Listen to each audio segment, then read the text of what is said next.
Praise the Lord. Hallelujah. Thank you so much for joining me today on this special Arise broadcast. Why is this special?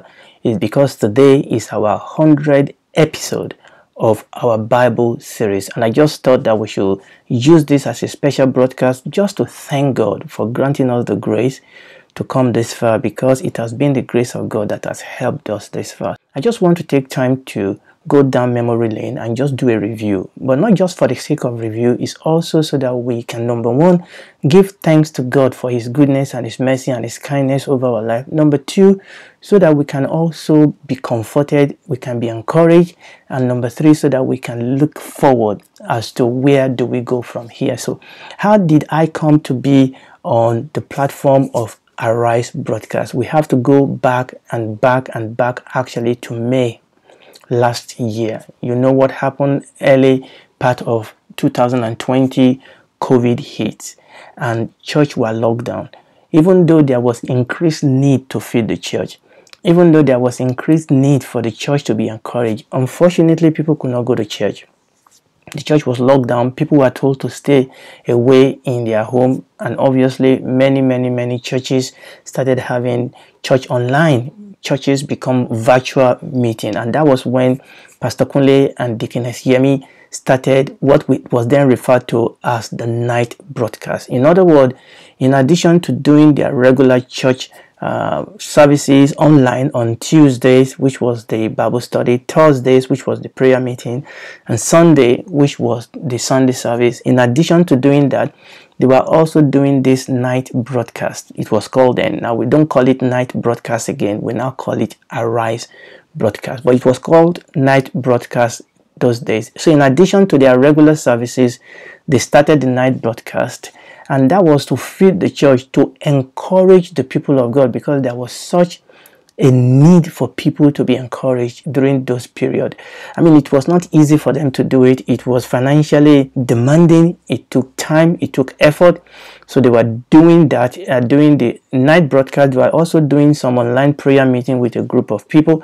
And it was in the process of that Pastor Kunle approached me and said, will I want to join hand with them in doing that program? And the rest is history. And that was how I got on board, and I started also ministering on the platform. So I'm going to say a little bit more about that. So that was how it started, really. So it all started sometimes in the middle of May when we started having the discussion. Now, I did not start doing the Bible series straight away.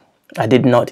I mean, obviously, with the need to do that on Pastor Kunle's platform, I had to look for a software that will allow me to be able to do that. So that was where I started using the software I'm going to show you by the grace of God, if I have the time towards the end of this broadcast. I had to do some research into how can I do this in a way that will be seamless, that will be will have some good quality, and that will go okay without too many glitches, because obviously I do this myself. I don't have anybody else being here with me, and that was where we did all the research and it all started. So I got a hold of this software called Ijako, which I may, by the grace of God, talk to you about towards the end of this program today.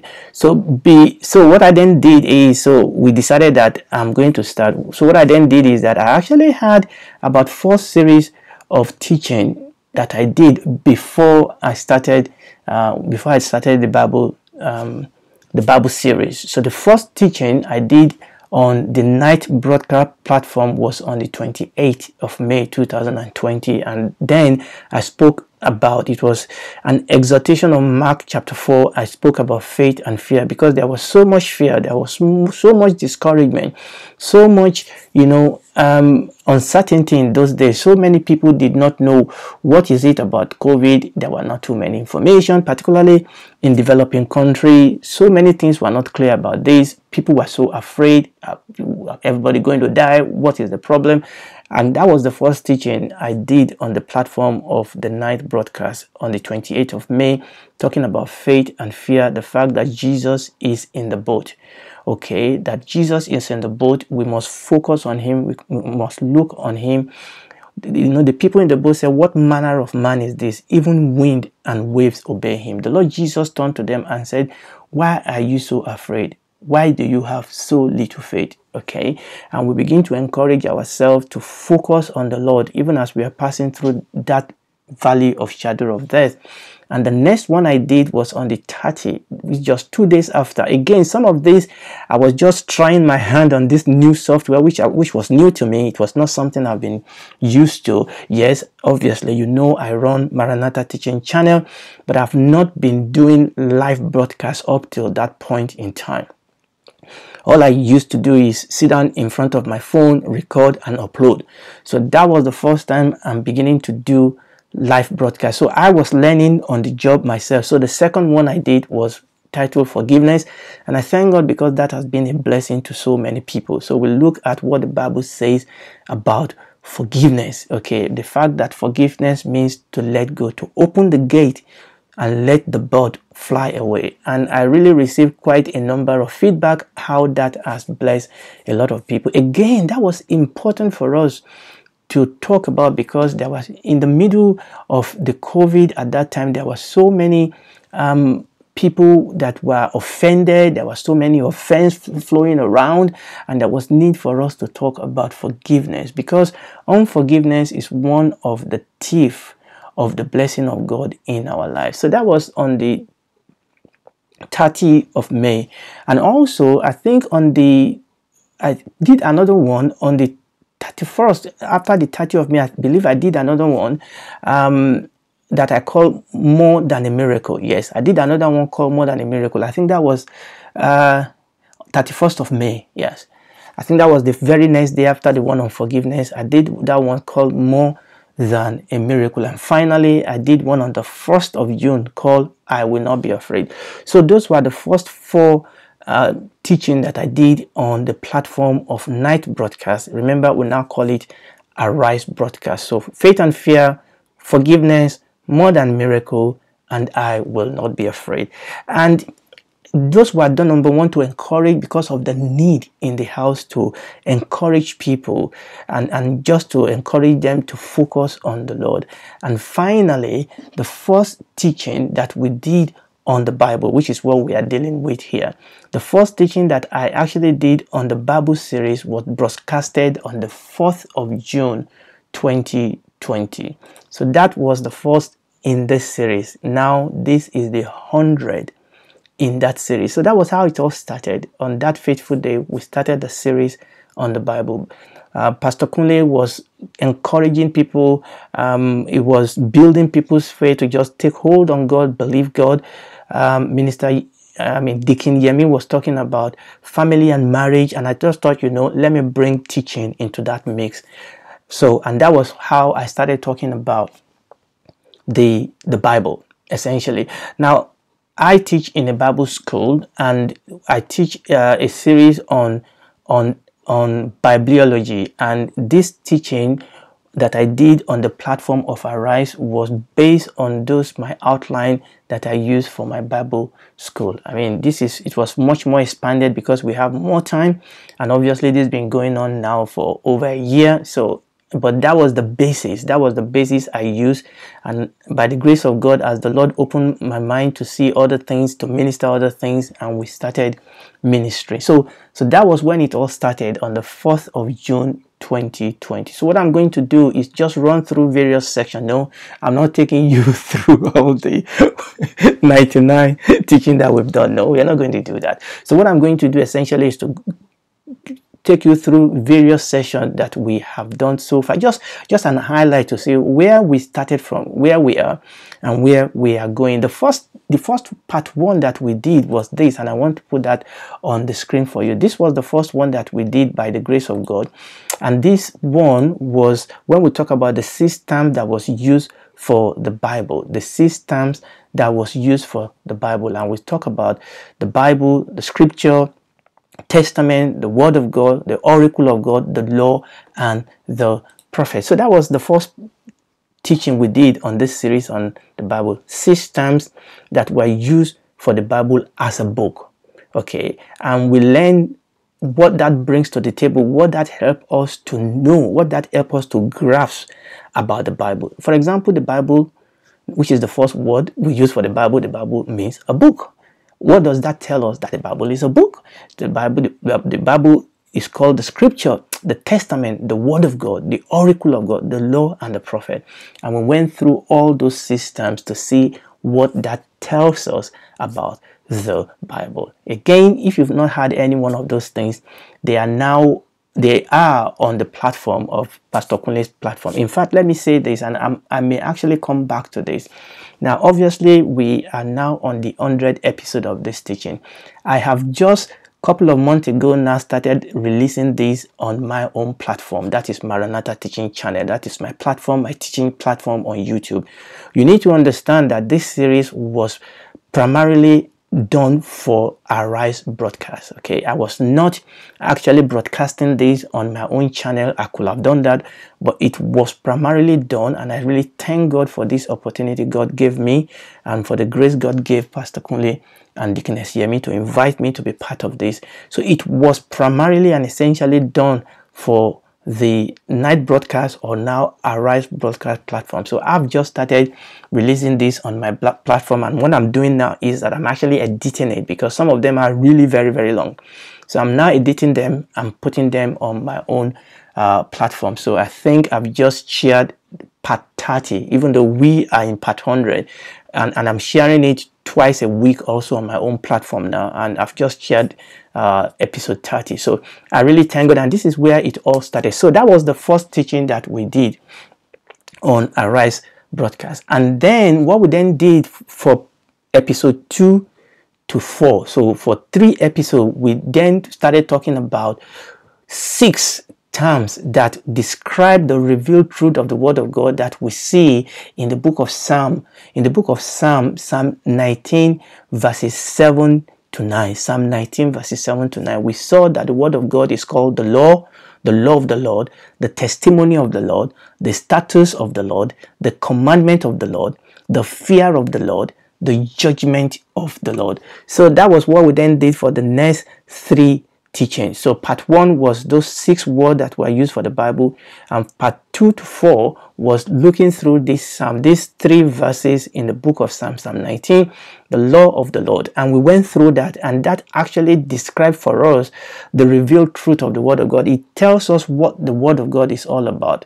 The law, the Bible is called the law of the Lord, and he said that law is perfect, comforting the soul. It's called the testimony of the Lord, and he said that testimony is sure, making wise the simple. It's called the statutes of the Lord, and he said it is right, rejoicing the heart. It's called the commandment of the Lord, and he said it's pure, enlightening the heart. It's called the fear of the Lord, and he said it's clean, enduring forever, and he said it's the judgment of the Lord, and it is true and righteous altogether. Wow, that was a fantastic teaching. Again, you can go back to this platform and search it out. I mean, obviously you have to go all the way down to a year ago, and that was the teaching that we had up till part 4, talking about this term that were used to describe the revealed truth of the word of God, and it built our faith. We are building our faith to take hold of the word of God, to say, the word of God is perfect, converting the soul. The word of God is sure, making wise the simple. The word of God is right, rejoicing the heart, and on and on and on and on and on. We started doing that, praise the Lord. And then after that, what we then did is to look at the word of God, the doctrine and ideologies. And we actually went from episode 5 to 11 talking about the word of God, talking about doctrines, talking about ideologies, and I really took a little bit of time on this, okay. And we were looking, and when we're looking at that, is that we look at the problem. Paul wrote Timothy, and there were challenges. Timothy was the pastor in the church, and we realized that Timothy and the church that Timothy was pastoring were facing some challenges that we are facing today, okay. Challenges that we are facing today, much more importantly, challenges of false teaching and false practices and false doctrine in the church. And the answer that Paul gave to Timothy was the same answer that we need today. And Paul told Timothy, In the book of 2 Timothy chapter 4, verses 2 and 4, he said, this is the answer. Preach sound doctrine. Preach sound doctrine. So we really took our time from episode 5 to 11 to talk about doctrines and to look at false ideologies that are invading the church and the need for us as ministers to preach sound doctrine. And one of the things that we saw is we look at the hurdles to us understanding the Bible as a book. We spent some time to look at this, and we said we need to understand that the Bible is a book of literature. The Bible is a book of culture, yes, but it is much more than just a book of literature. It's much more than just a book of culture, but it's a book of doctrine. That in it, we have a unique revelation of God. That the hurdle oftentimes is that it's easy for us to look at the Bible as just a book of literature or as just a book of culture. It is those, okay? It has poetry, it has prose, there are custom and manner that impact upon what you read in the scripture, but it is a book of literature. It is a book of culture, but it is much more than that. It's a book of doctrine. It's a book in which God is uniquely revealed to us on his pages. And that was what led us quite nicely into the main section of our series on the Bible. And that was the episode from episode 12 to episode 65. So huge. So we spent about 53, 54 episodes. 54 episode on that section. And you remember that was when we went through this diagram, and that was the diagram that we spent a lot of time looking into, and I'll put that back on the system in a second. So that was when we spent a chunk of our series on looking through this process whereby God communicated himself to us. We introduced it really in part 12. We just put the picture up on part 12. We really started teaching about it in part 13, and I'll put that back on the system again. And that was when we started looking through this process of God's communication. Remember, we went through revelation to inspiration to transmission to translation to illumination and to interpretation. Wow. That was absolutely significant. It was an epic teaching. Remember, we said revelation is the bullseye. Okay, that system served to communicate revelation.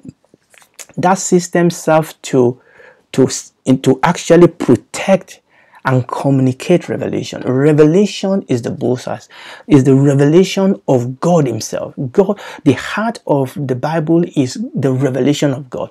It is that revelation that will save. It is that revelation that will heal. It is that revelation that will deliver. It is not what somebody is teaching or a group of people are teaching or a denomination are teaching or our own ideology. No, it is the revelation of God that is revealed to us in the scripture. That is what is important. And the Bible says that no man has seen God at any time. The Son of God who dwells in the bosom of the Father, he has revealed him. The Lord Jesus has come to reveal the Father and to take us to him. And that is what we started seeing. So we spent a lot of time there talking about revelation. You know, we talk about general revelation and we talk about special revelation. We look at method, ways, medium by which God has revealed himself. Wow, that was a fantastic, teaching. And we realize that the devil knows that this is the hair upon our Samson's head. And the devil will do everything and anything possible to deface that revelation. And that is what we teach in doctrine. We teach revelation in doctrine. That is what doctrine is all about. Doctrine means teaching. So doctrine is all about communicating and teaching this doctrine. And this is why where false doctrine are very, very dangerous. So we talk about revelation, we talk about inspiration. Inspiration is when God superintended upon men that God have chosen, and he through them recorded for us is revelation. So God handed the revelation and recorded that for us through these men that God has chosen. Remember what we said, over a period of 1,500 years, different era, different area, different group of people that God used. But when this book was put together, it was one message because there was one author. So revelation is the bullseye. Then God called these men and God superintended on them. They were moved by the Holy Ghost and they wrote down the scripture. And there is no other sense in which anybody else is inspired in that sense of the primary human author of the scripture. Nobody else is inspired in that sense of it, because they were inspired specially. The inspiration there is different from me saying, look, I'm inspired to tell you this. No, it's different from that. This is a special anointing of God upon these people. When they were moved, they were superintended. The Holy Spirit laid his hand on them to be able to receive this revelation and to be able to put it down for posterity. Okay, and they wrote this down. Remember what we said when they wrote it down, the materials they wrote things down in those days were perishable materials. And then we move on to the third group, where we talk about transmission. There was only one book of Isaiah, only one book of Jeremiah, only one book of the Acts of the Apostles, only one book of the book of Revelation. But then that book has to be transmitted, and that is where we started talking about transmission. So we started with revelation, we then went on to inspiration, and then we started talking about transmission. And we said transmission include copying, initially copying the Bible into the original language of the Bible. Remember we said that the Old Testament was majorly written in Hebrew. A few of them are written in Aramaic, and the New Testament is written in Greek. Please don't let anybody confuse you. The original New Testament was not written in Aramaic. Okay, I know there is a gentleman causing confusion. The lead author of the Passion Bible, causing a lot of confusion at the moment. The New Testament was not originally written in Aramaic. It was originally written in Greek. There is absolutely no scholarship reason. There's no scholarship evidence for an Aramaic primacy, writing of the New Testament. It's not true. The New Testament was originally written in Greek. I've done a teaching out there, part 1, talking about this, and by the grace of God, when and if God grant the grace and the chance, I'm going to talk about part 2, talking about this gentleman. The part 1 that we've done, talking about the Passion Translation, deal or no deal, and I'm trusting that we'll come back and do part 2 and talk about Brian and the bride. But back to our review. So we talk about revelation, inspiration, transmission. So initially those words were copied into Greek, into Hebrew, but then later they were copied into other languages, Syriac languages, and all the rest languages. Okay, and then so we talk about copying and translation. Copying and translation. I remember we also spent time to look at how did God protect his word during the process of transmission and during the process of copying. Well, we spent some time because we were looking at some Bible haters, some mockers and scoffers that want to insinuate that the Bible has been corrupted, and we spent time to see how God protected his word during the process of inspiration and how God protected his word during the process of transmission and translation. And we said God used what we call multiple way of transmission to protect his word from corruption. And we went on, we played video where we critique the people that are skeptic about the scripture. We talk about the sad case of the skeptics, and so that was really a very important teaching there. And we had a brief introduction to textual criticism, question that actually you can apply to all ancient manuscripts. And when you apply that to the scripture, the conclusion is that the scripture is supported by far greater manuscript evidence than any other ancient work that we ever know. Okay, and the Bible, and textual criticism actually shows us that the Bible that we have in our hand today, that Bible you have in your hand, this Bible is the original that was given to us. Yes, the text have taken some battering. Yes, there are some copying error, and it must be so. Okay, and God have legislated for that, and you have to go back. I mean, in fact, this is where we are at the moment in the one I'm sharing on my platform.